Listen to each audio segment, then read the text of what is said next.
What's going on, guys? Well, we're doing something a little bit different today. Got Nathan here. Most of you guys know who Nathan is. One of my longtime hunting buddies, probably honestly my longest hunting buddy. But most of the time when you see him or me on this YouTube channel, we're usually together. This time it was a little bit different. Unfortunately, I wasn't able to make it on this hunt with him, but Nathan just went on an antelope hunt. First time ever hunting antelope. So what we're going to do today is I'm going to let Nathan kind of explain how his hunt process went and how the hunt in general went. This is kind of a first for both of us because Nathan went out with a guide, which is a little bit different. It's not like your traditional guide service, like what you would think of, like what you see on TV where these guys are going out in the Midwest paying a crap ton of money to hunt fully furnished and all that stuff for a week. The process was a little different, so Nathan's going to kind of touch on that and kind of touch on how his hunt went. It was a pretty quick thing. Nathan was fortunate and was able to get on an antelope first thing on the first morning, so that's always awesome. But anyway, without further ado, I'm going to let Nathan kind of explain how his hunt went, and then we'll jump on into the video. Hey guys, so the way it worked was in the state of New Mexico, for a non-resident to draw an antelope tag, they have to put in under a guide number. So I bridged a contact with a gentleman in New Mexico back in February of this year, and talked to him, was able to, he had access for his guide license in some of the best, highest density, and then with some of the largest antelope in the state. So I was able to put in for a tag, which got me under his guide number. That got me about a 40% chance of getting drawn. And then with that, I actually found out in May. I was like, wow, check my email. Wow, I got drawn. So the hunt was on. It was interesting because once I put in and I found out I got drawn, well, that was a rifle hunt. Well, it was a big ammo shortage. It took me about 3 weeks to find the ammunition that I needed for the hunt. Shot my rifle a bunch, got everything was ready. So once the time would come to go on the hunt, it worked out where we can fly into Albuquerque and it's supposed to be there about 6 o'clock.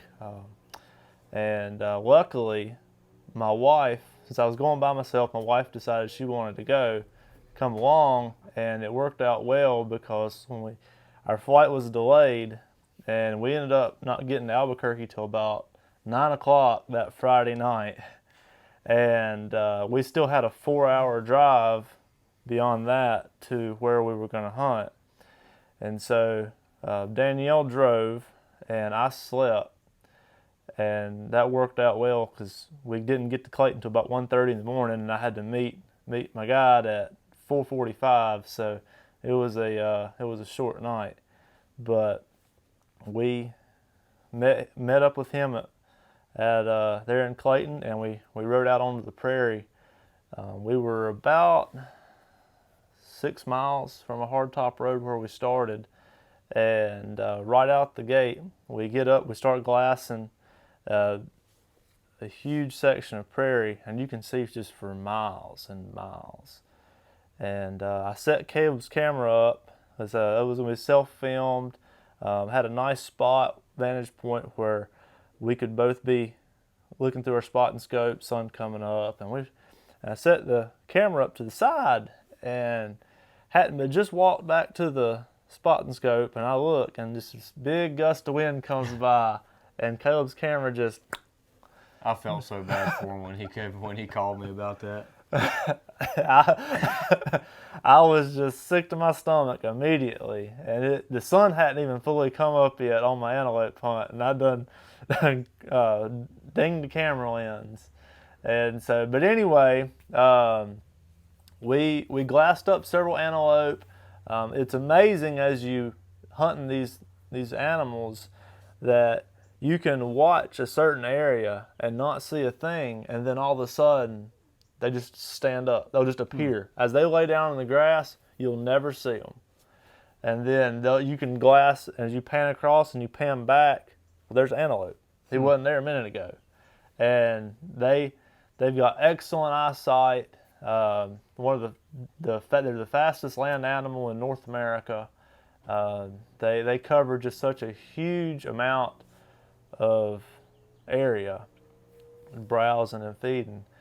We went to So after we glassed this first area, we saw there was one buck there. He was a little small and several does. So we went on further out into the prairie and glassed up another section, and that had one good buck in there.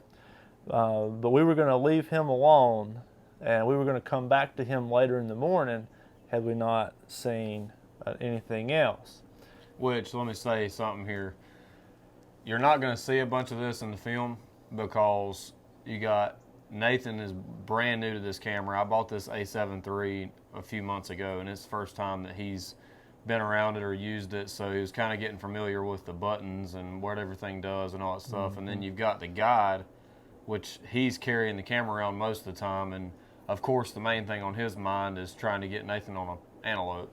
And find an antelope. He really doesn't care about filming, so you got two new people to this camera, and then you got one guy's not really focused on filming, and then Nathan's trying to focus on hunting. So a lot of the stuff Nathan's talking about, you may see some of it, but like as you'll see in the film, a lot of times the antelope are super far out, like they're not zoomed in on them, or the footage is real shaky and stuff like that. So it's cool because he was able to get this stuff on film, so we can put a film together for you. And I think after the camera hit the ground and all that, stuff went on that morning, I think Nathan was a little bit nervous on the camera, and then the guide just really didn't seem like he was too worried about filming on the camera. So anyway, keep on. So as we're going through the prairie, we're seeing antelope. It's amazing looking out in this area because you can just envision buffalo and teepees and Indians. It's a very unique. I encourage everyone to at least go out and experience this type of terrain. It's really truly unique where you can be out in the prairie and you can look in any direction and not see a building, structure, or anything. So, that's one aspect that's really interesting and thought was really cool. And after we had kind of gone past the second spot, we were heading a little further out, and there was a rise in the prairie. And we stopped the truck, and as we were starting to get out, I said, well, let's just get out. We're going to walk up, and we'll just ease over this rise, and we'll glass this next section. And we had not but just gotten out, and I look up behind the juniper, and I saw that antelope step out. And I had just put my scope on it real quick, and I saw that back kicker right here. I knew he was mature, and there was not a doubt in my mind after that. I'm taking that antelope. And so after that, it happened very fast, but it was interesting. We'd seen, before that, we had probably seen at least 30 or 40 antelope. That was the third buck that we had seen that morning. But it's really cool just how the numbers that are there, and I thought that was very interesting, and it was exciting. It was exciting. This is my first Western species that I've killed. Caleb and I have been out elk hunting. I've been with him twice, and had an opportunity the first year to shoot an elk, but just a little bit too small. And then, so third year going out, I'm on the board west of the Mississippi. Yeah, this was my third year going out, and of course, you guys that have watched the channel, you know that I shot an elk this year. Nathan unfortunately wasn't able to go with me, but Nathan was able to go out his third year, shoot this really nice antelope, have a good experience. Like we kind of talked about, it was a little bit different than what we've done in the past. Everything else you've seen from us pretty much, with the exception of Kentucky, has been public land and stuff like that. So Nathan, like I said, went with a guide service, but it was just a little bit different. Like he stayed at a hotel, didn't stay like with the guide service. And then to kind of talk about like if y'all do a hunt like this, just kind of here's some things to expect from the hunt. I think Nathan was a little bit kind of. Yeah, He had some things happen that really he wasn't expecting to be, like he wasn't expecting things to kind of pan out this way. He paid the guys to go out there for 2 days, or 3 days. He could have hunted Saturday, Sunday, Monday.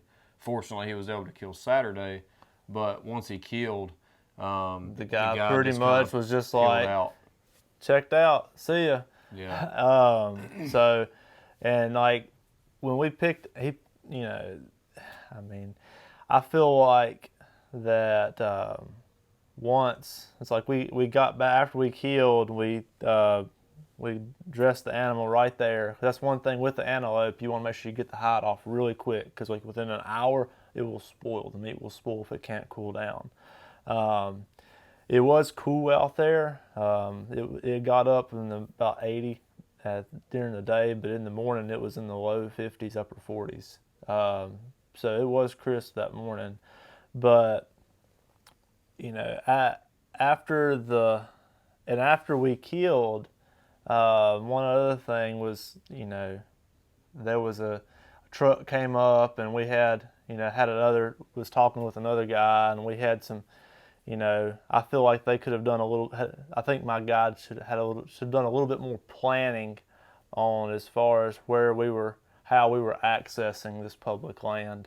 It's just some little things like that, and just make sure you know who you're talking with. And I would, like I say, I had just made a bridge to contact with him and initially, but it's kind of one of those things like what Nathan ended up doing and what he ended up paying was kind of, I want to say it was almost like an access fee. Like you're paying to draw your tag, and you're kind of paying somebody that knows the area to get you started. You're supposed to be paying somebody that knows the area.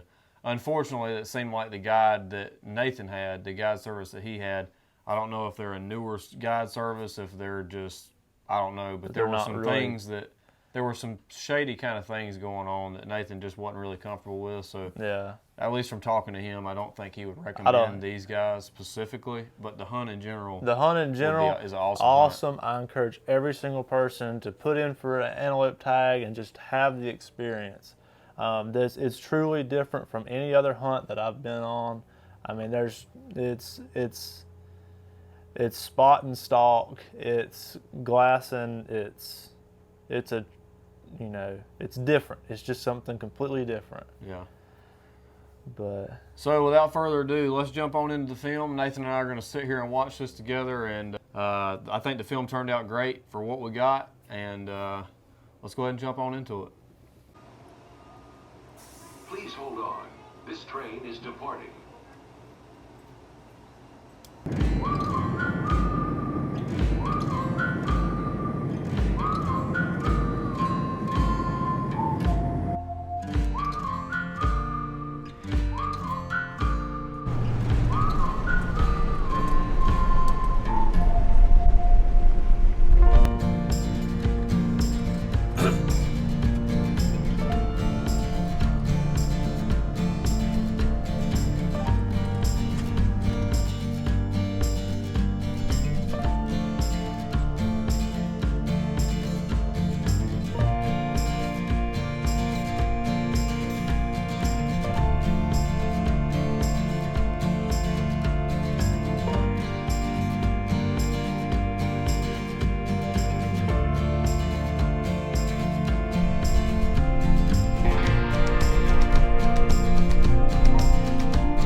Good shot, buddy. You rolled him, bro. You rolled him. Man, Kevin, I appreciate Yes, it. sir. That's a hell of a buck. Is he dropped him dead in his tracks? Here, oh.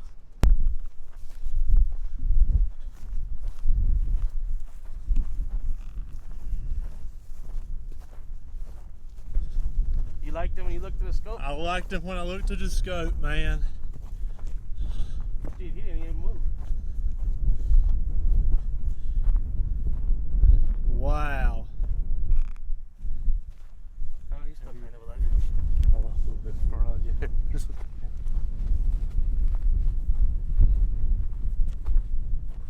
Man.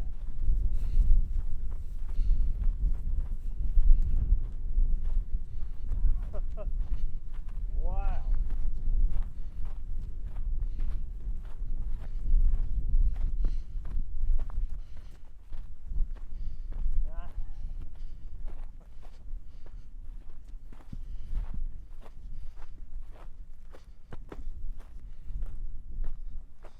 Still alive?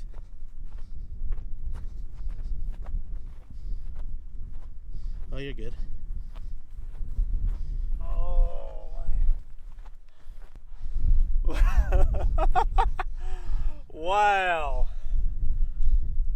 My goodness. Look, he's got an inside. I can't hardly reach around him. Congratulations, buddy. Thank you. Thank you, thank you. That happened so fast. I tell you, dude. That happened so fast. Thank you, thank you. Oh man, I couldn't. I'm just so tickled. Caleb, I'm sorry.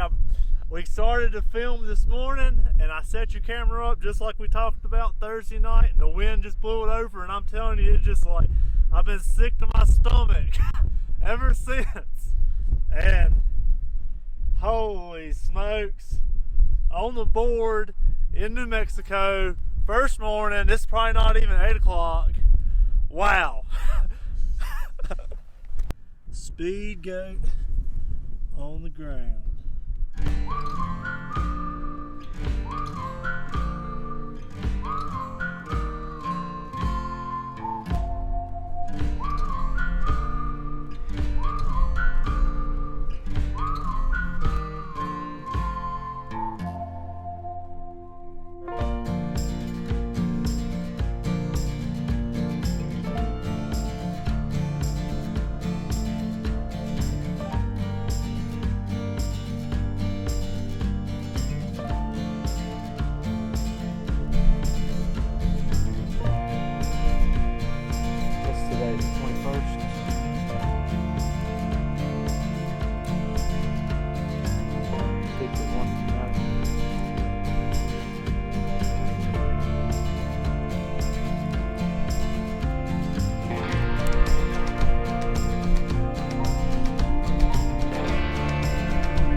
See if you can see me.